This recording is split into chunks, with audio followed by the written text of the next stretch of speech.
Joining us now is the laureate, and there is a Ned Phelps Paul Krugman distinction in that in the year where Professor Krugman took the trophy, he was the sole winner. I can't tell you within modern economics how special that is. I've been a fierce defender of his international economics, retiring from the New York Times column where he's been a lightning rod of debate, and we are honored that we can speak our international economics forward with Paul Krugman. Paul, thank you so much for joining Bloomberg this morning. If you had a cup of coffee in Mar-a-Lago with President-elect Trump this morning, how would you brief President Trump? I would ask, what on earth do you think you're doing? We're looking at a U.S. economy that, this morning's jobs report was really good. Everything is kind of coming up roses. It's soft landing everywhere. And yet he's preparing, or claims he's preparing, to go on this trade war against everybody. And the question really is, why? What is it? Why do you want to do something so disruptive when you're inheriting an economy that is really looking pretty good? I'm looking, Paul Krugman, it's something you taught with a piece of chalk at Princeton and at City College. The basic idea here is a tariff chart, which is the microeconomics and dynamics. We talked to Richard Clarida the other day about the deadweight loss of tariffs. For our listeners, the magnitude of tariffs, does it matter, or is this just simply a deadweight loss to each American citizen? Oh, no, the magnitude, one of the things that you learn from studying the economics of tariffs is that tariffs at low rates do very, very little harm. We had an average tariff of something like 2 to 3%. We do at the moment coming into this. Right. That, if you ask, how much difference would it make if we got that down to zero? The answer is basically invisible. But if you go from 5% to 25%, which is what Trump's talking about for everybody, and 60% for China, then it's, roughly speaking, we think that the losses go up roughly as the square of the tariff rate. So with Trump talking not about a modest increase in tariffs, not about tariffs on a few products, but across the board trade war, Smoot-Hawley tariff levels, that starts to become a really, really big deal. Paul, I've been and folks, the textbook on this is Krugman Opsfeld. It's all, you throw Ken Rogoff in as well, but Krugman Opsfeld, there's some adult textbooks out there of what Krugman invented for us in international economics. Paul, I've always defended you by saying the Venn diagram of Krugman economics and John Taylor economics at Stanford is pretty tight. Can Kevin Hassett advise this president towards some form of tariff moderation or sanity? Kevin Hassett has a history of basically saying whatever. He's been a loyalist and a courtier. I would be really shocked if he goes to, tariffs appears to be a real Trump obsession. And I'd be shocked if Hassett, or actually anybody, stood up to Trump and said, "Mr. President, you're thinking about this all wrong." I've been writing. For listeners, I'm retired from the Times, but not from Life, and I'm writing almost every day on my Substack. Your Substack? He needs to make a buck on this. That's what it is, Paul. Well, it's free at the moment. How do they still see your writing as you've exited the Times? PaulKrugman.substack.com. There you go. Or just Google Krugman Substack, and you'll find it. And look, I'm free to. It's a newsletter / blog, and I'm in. And what I wrote the other day was we're seeing a continual dynamic where people who claim to be close to Trump but remain anonymous tell newspaper writers, "Hey, he's not really as crazy as he sounds," and then Trump immediately reacts with a Truth Social post saying, "Yes, I am." So it does look like we're really talking about in tariffs on a scale that we really have not seen. We're talking about a reversal of really 90 years of U.S. policy of trying to where I wanted to go, Professor. I mean, I grew up on Global Wall Street and many of our listeners and viewers as well, of internationalism being a fundamental business tenet. Now, that's taken a back seat here over the last 10 years. Is internationalism dead?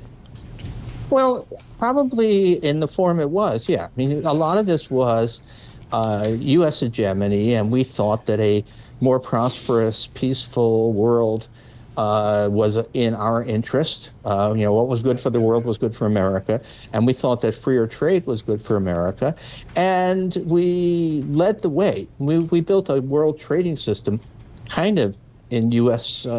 In our own image. It's very rules-bound, legalistic. And it worked. We managed to get everybody's tariffs down. We got to a world of pretty close to free trade. We've been, in the last couple of decades, the European Union, which is not very united on many things, but is unified on trade policy, sort of co-managed the system with us.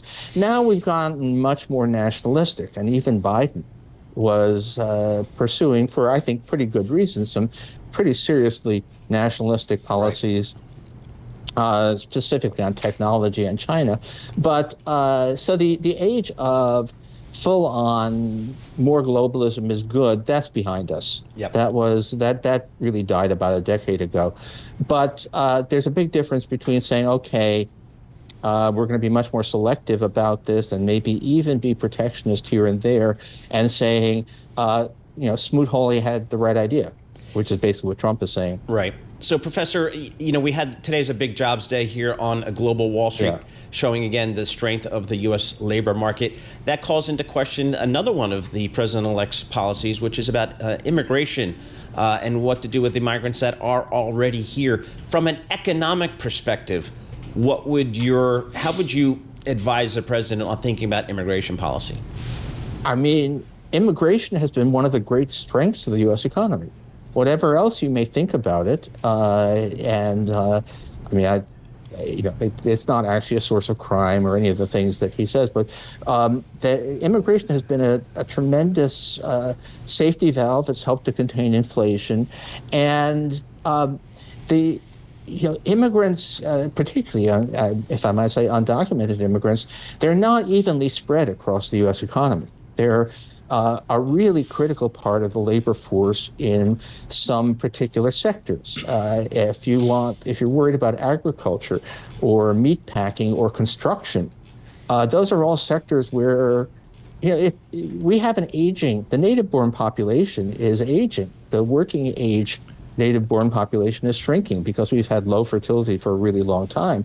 So that without immigration, we would be we would be Japan. And from an economic point of view, this is a tremendous self-own. Paul Krugman with us. We are thrilled that he's with us here with CUNY, CUNY's Stone Center on Social Economic Inequality, among others, and affiliated also with the LSE, I should say, and of course years at Princeton as well. I talked to him about his first paper once at Yale, which was on Star Trek. This is a few years ago. Is that right? Okay. Yeah, just after Ricardo. But the answer is the laureate Paul Krugman with us. Thank you for the huge response to Professor Krugman with us this morning. Paul, I've said this before, but I guess there can be a tour of duty when you win a second Nobel Prize.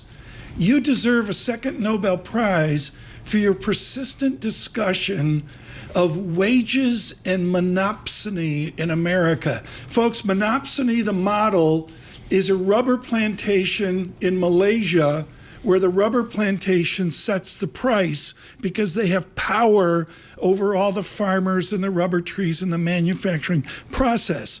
Professor Krugman, how is monopsony in America affecting our listeners and our viewers on YouTube? Oh, gosh. I mean, in a way, what it's telling you, I mean, the main monopsony issue on wages is that it's okay to raise the minimum wage. I mean, this is where we really started to take it seriously when you first had the work by Card and Kruger, now replicated by many people, which says that local minimum wage increases don't actually reduce employment. you Econ 101, unless you, well, I have to say, even in my own textbook, we do talk through how a minimum wage can reduce employment, but it doesn't actually seem to happen in the United States. Now, that's because minimum wages are low in the United States, and if you set the minimum wage at $40 an hour, even I would accept that would have some employment consequences. But so that's the main place where it hurts. Although if you are, a small supplier or something trying to peddle your stuff on Amazon, the fact that you've got a giant Bezos-sized monopsonist certainly affects your business. I mean, it's very interesting to see Paul Krugman and the conservatives listening. I'm going to frame this, Paul, as a liberality, in a way is a Lockean individualism of conservative theory in America. Should we be more like Germany, flat on their back? Should we be more like Sweden? Should we be more like France? Well, I mean, ideally, we should be more like Denmark, which is a place that does strong welfare state, strong unions, and does it well. It's everybody's got. One of the things I've spent many years teaching a course, first at Princeton, then at Keene, on economics of the welfare state, comparing different countries. And one of the things you learn, first of all, the United States has we have a much bigger welfare state than we like to imagine, but it's much smaller than what European countries have. But there's no country that does everything right. U.S. healthcare is a nightmare. U.S. retirement system is actually pretty good. France, it's exactly the opposite. So it's not a simple more government is good. I mean, I think conservatives always think that less government is good. Liberals, progressives never think that more government is automatically good. But there are certainly things where we should be doing more, and obviously that's on hold for the next few years. But there are lots. We can learn a lot from other countries. If that's one thing I would say as an international economist. The biggest problem with Americans is that we don't actually seem to believe the rest of the world exists, and we don't think that we can learn lessons from things that other countries do right. Professor, most of the market participants that we speak to, particularly over the last several months, and they see a data point like today's non-farm payrolls, and they feel like the Fed has engineered a pretty solid, soft landing. What concerns you? What worries you about this U.S. economy right here? I think the U.S. economy, as of right now, is in very good shape. Okay. I am worried. I've been around a while, and the whole AI furor and all of the money being thrown at that technology gives me definite 1999 vibes. The sense that we may be having, even if the technology does do a lot of good stuff, and there's some indications that it will, the valuations look awfully high, and you can very easily imagine a kind of 2000, 2001 type. But the biggest concerns are policy. I mean, if you actually believe that Trump is going to do what he promised in the campaign with these massive tariffs, mass deportations, and let's not forget, taking away a lot of the Federal Reserve's independence, it's not at all hard to see us gratuitously. I mean, we're in good shape right now, but we could very easily have a gratuitous outbreak of stagflation in America, and it will be entirely coming top down from the White House. Very quickly here, Professor Krugman. Paul, we got to do this or Krugman won't come back. The Substack this morning, the real threat of fake numbers. Paul Krugman, are you suggesting the president and his administration will cook the books? I think that's a very high possibility. If you believe what I'm saying about inflation is actually going to go up substantially. And do you really imagine that Trump will just sit there and not say these are fake numbers, it's fake news, and put pressure on the Bureau of Labor Statistics to produce better numbers? Yeah. I mean, we've seen populist regimes do that all over the world. Why imagine that it won't happen here? And I know that people who've had long careers at the Bureau of Labor Statistics are really worried about this.